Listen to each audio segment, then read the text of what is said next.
The file you are about to hear has been thoroughly scrutinized by the Ethics Committee and approved by the O5 Council for release to trusted associates of the Foundation. This is SCP Unredacted.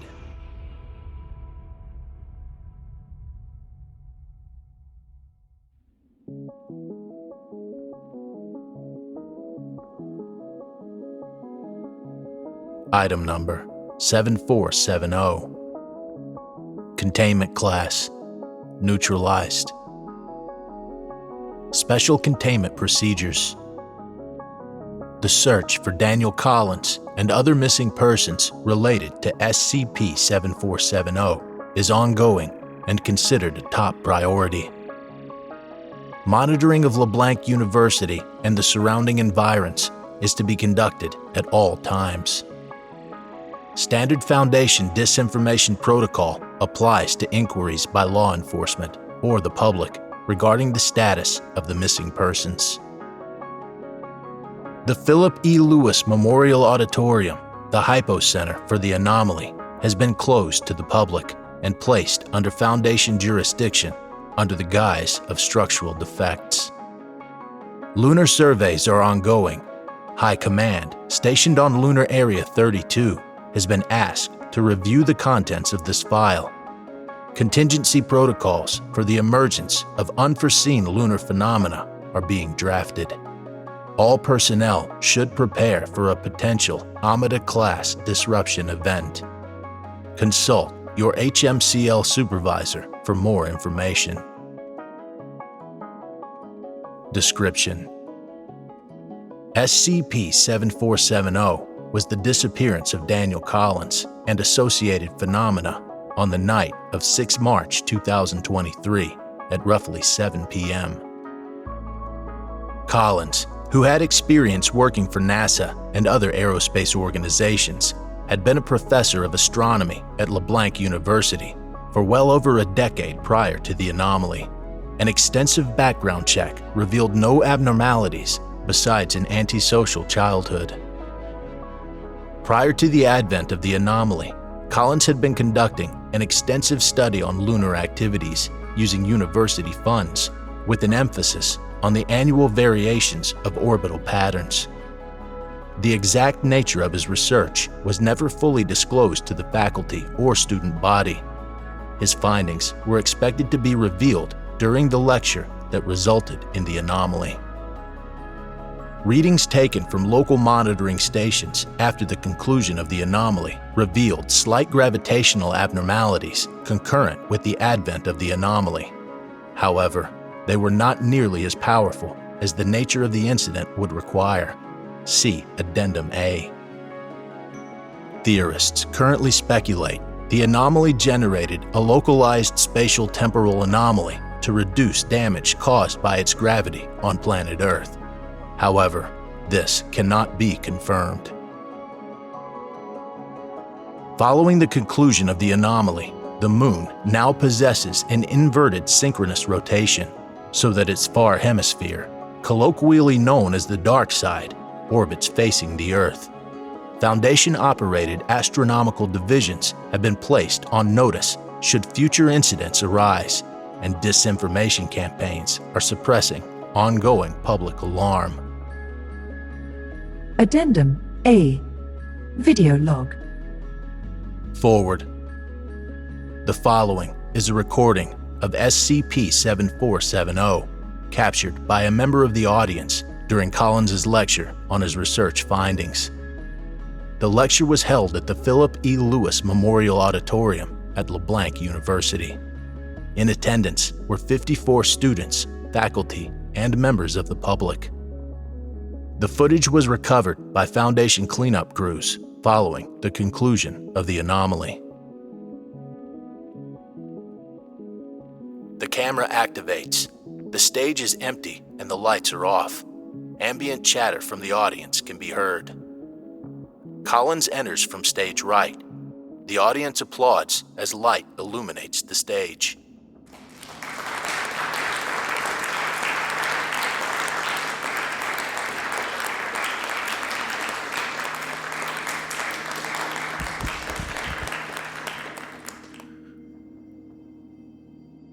First, I want to thank you all for coming.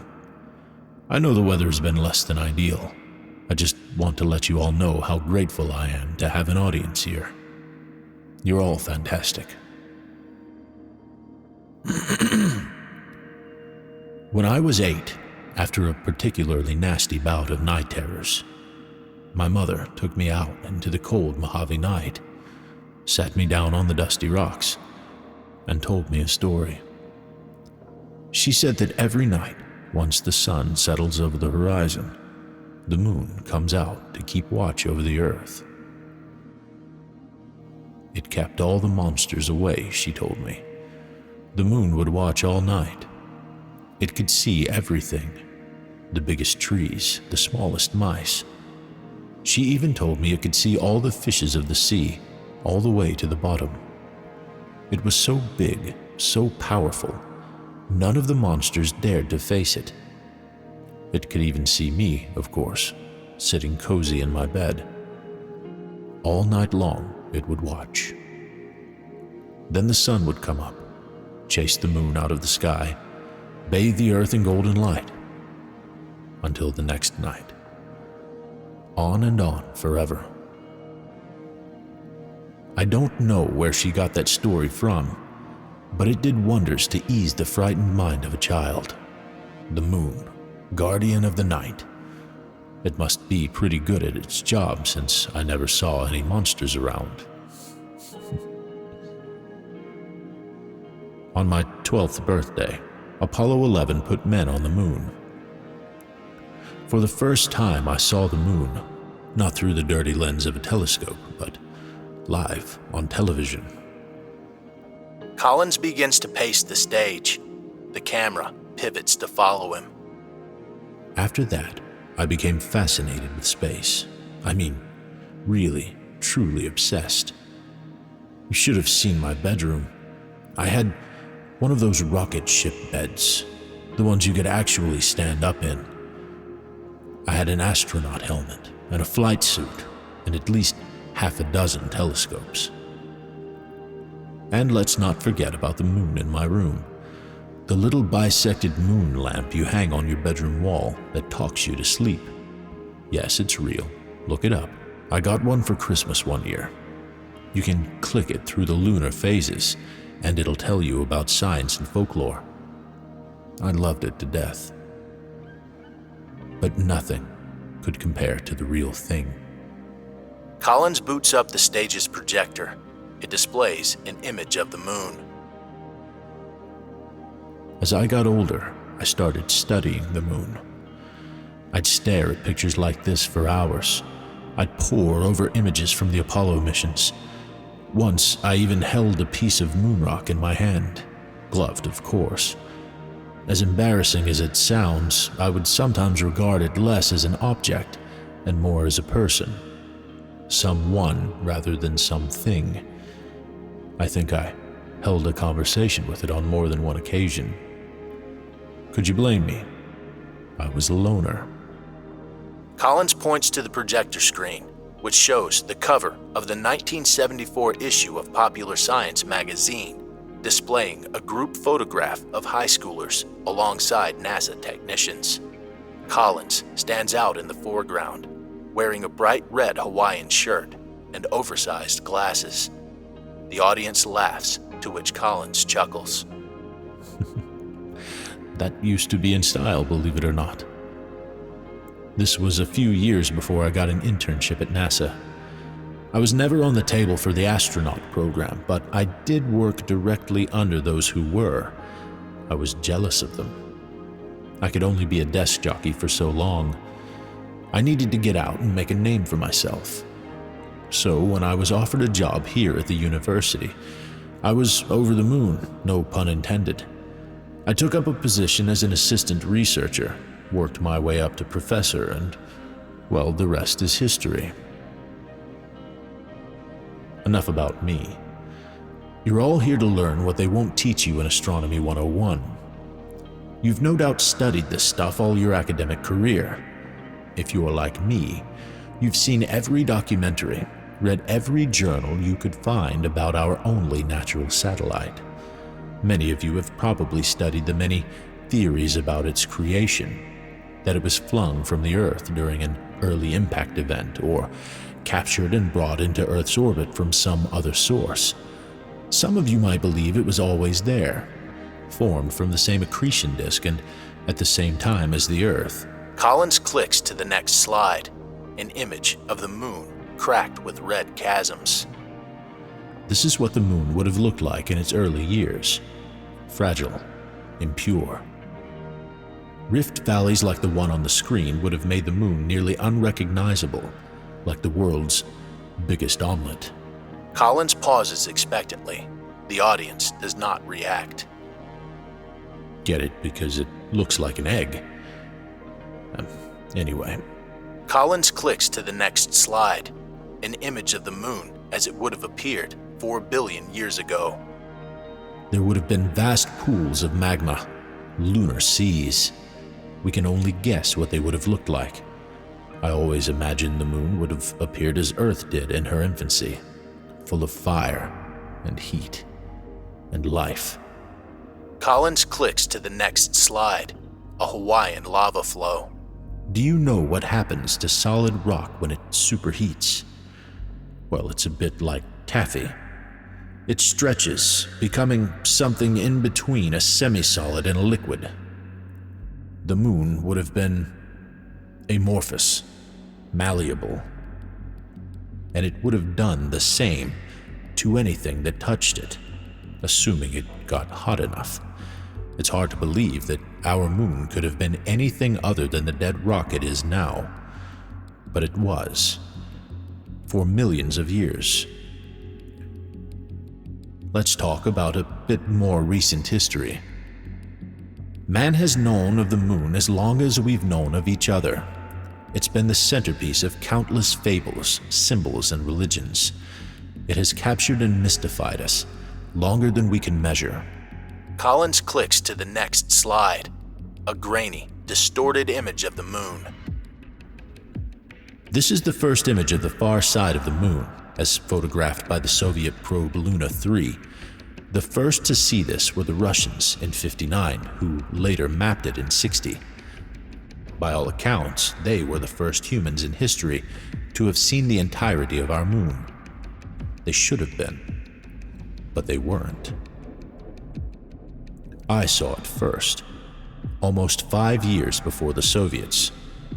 That time when the space on the horizon where the sun used to occupy is still fiery yellow, before the blues and blacks of night swallow up the sky.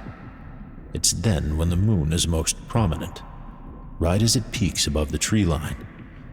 On this particular night, it felt so close, like I could just reach up and touch it. No stars out tonight. Just you. But you were wrong. You weren't the same you'd always been.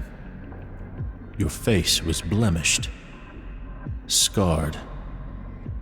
I didn't recognize the craters. I thought I was dreaming, but it all felt so real. You were bigger, too, and not just because of the atmospheric distortion. You were closer. I knew that you were here for a reason. You were here for me. You were trying to show me something, but I couldn't see it. You were still too far. The audience is noticeably uncomfortable. Murmurs rise as several people in the foreground begin stirring. I had to get closer. I was on the verge of something more spectacular than any other scientific breakthrough in the last 100 years. The moon had called me, and I had to answer. Why it chose me, I don't know. It didn't matter. For the first time, my guardian, my protector, had revealed its true self to me. But it was a fleeting moment, and it was gone in an instant. I had to see it again. I couldn't let this die with me. I needed to document it, to record it for generations to come. I needed a spectacle. I needed an audience. Collins checks his watch. He murmurs something and then clicks to the next slide. It displays an image of the moon surrounded by a number of equations mapping its orbit with the Earth. Tonight is a supermoon. It is currently 7 in the evening. Sunset will occur in a few moments. It won't be long now. Collins turns to look at something off screen. The camera maneuvers to the left to display the auditorium's floor-to-ceiling windows. A large, pale object dominates the horizon outside. The camera focuses, revealing it to be an immense, vaguely spherical presence, similar in appearance to the moon, but distorted in both size and shape. A low, pulsing vibration rattles the camera and causes noticeable discomfort in the audience. All those times I called to you, you were listening. I should never have doubted you. I'm sorry. I think I'm ready now.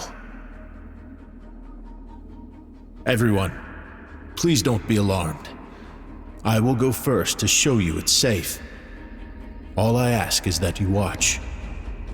For posterity.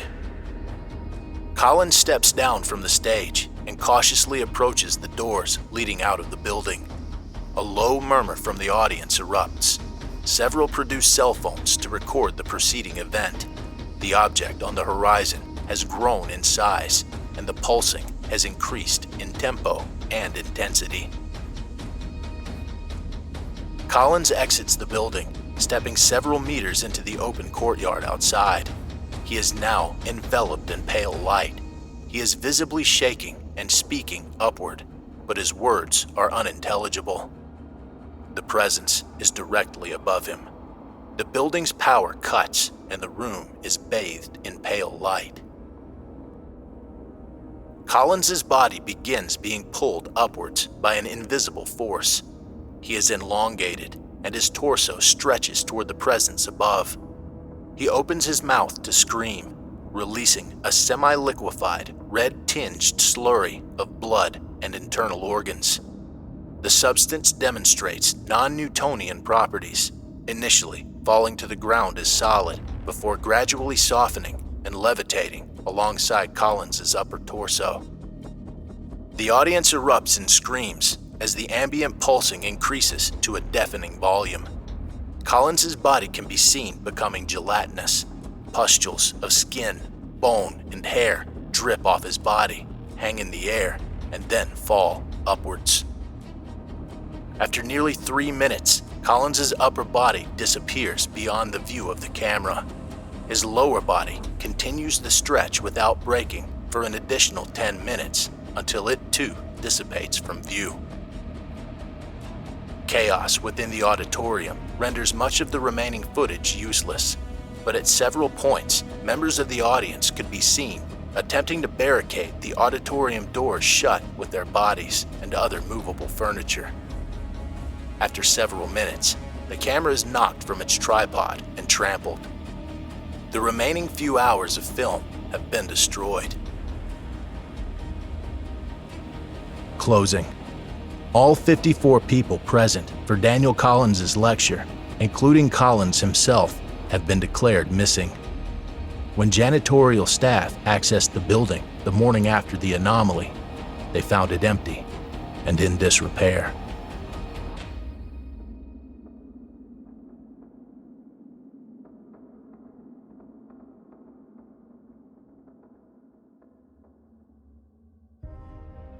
Thank you for listening.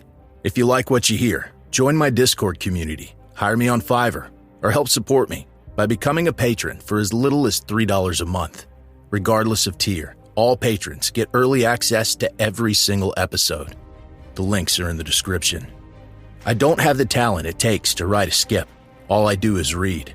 Original authors make this podcast possible, so credit to the original author. Their link's in the description. Show them some love as well. Consider becoming a member of the SCP Wiki. Upvote their work, and maybe write a skip of your own. Maybe I'll read it here someday. You never know if you never try. The content of this podcast and content relating to the SCP Foundation, including the SCP Foundation logo, is licensed under Creative Commons Sharealike 3.0, and all concepts originate from scpwiki.com and its authors.